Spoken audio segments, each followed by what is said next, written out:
আপোনালোকৰ শিৱৰাত্ৰিৰ আয়োজন কেনেকুৱা জনাব দেই ৰাইজ। এইফালে আমি প্ৰসাদ আৰম্ভ কৰিছোঁ আৰু। Hello' everyone, welcome to another mini blog. যিহেতু আমাৰ ঘৰত সৰুকৈ শিৱৰাত্ৰিৰ পূজাভাগ আয়োজন কৰা হয় আৰু এইবাৰ বাৰু অকণমান উৰুঙা লাগিছে ঘৰখন, যিহেতু আইতা ঢুকাই যোৱা আজি বেছিদিন হোৱা নাই, আপোনালোকে গম পাইছেই। গতিকে আইতা থকাৰ অনুভৱটো অকণমান সুকীয়া আছিলে। তেওঁ যিহেতু আমাক পৰামৰ্শবোৰ আগবঢ়াই যায়। এইবাৰ আইতাৰ অবিহনে প্ৰথমবাৰ আমি শিৱৰাত্ৰিৰ আয়োজন কৰিছোঁ। এফালে খুৰা লাহেকৈ পূজাত বহিছে আৰু ময়ো ধূপ চাকি জ্বলাই আজৰি হৈ ল'লোঁ।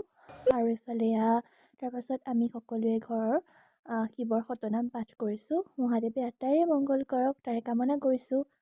আৰু তাৰ মাজতে আমাৰ আলহীখিনিও আহি গ'ল, মানে লগৰো বা দুজনী আহিছিলে। তাৰ মাজতে অকণমান ময়ো ভিডিঅ' এটা উঠি ল'লোঁ। আৰু এইফালে পূজাৰ শেষত সকলোৱে মিলি সংকীৰ্তন কৰিলোঁ।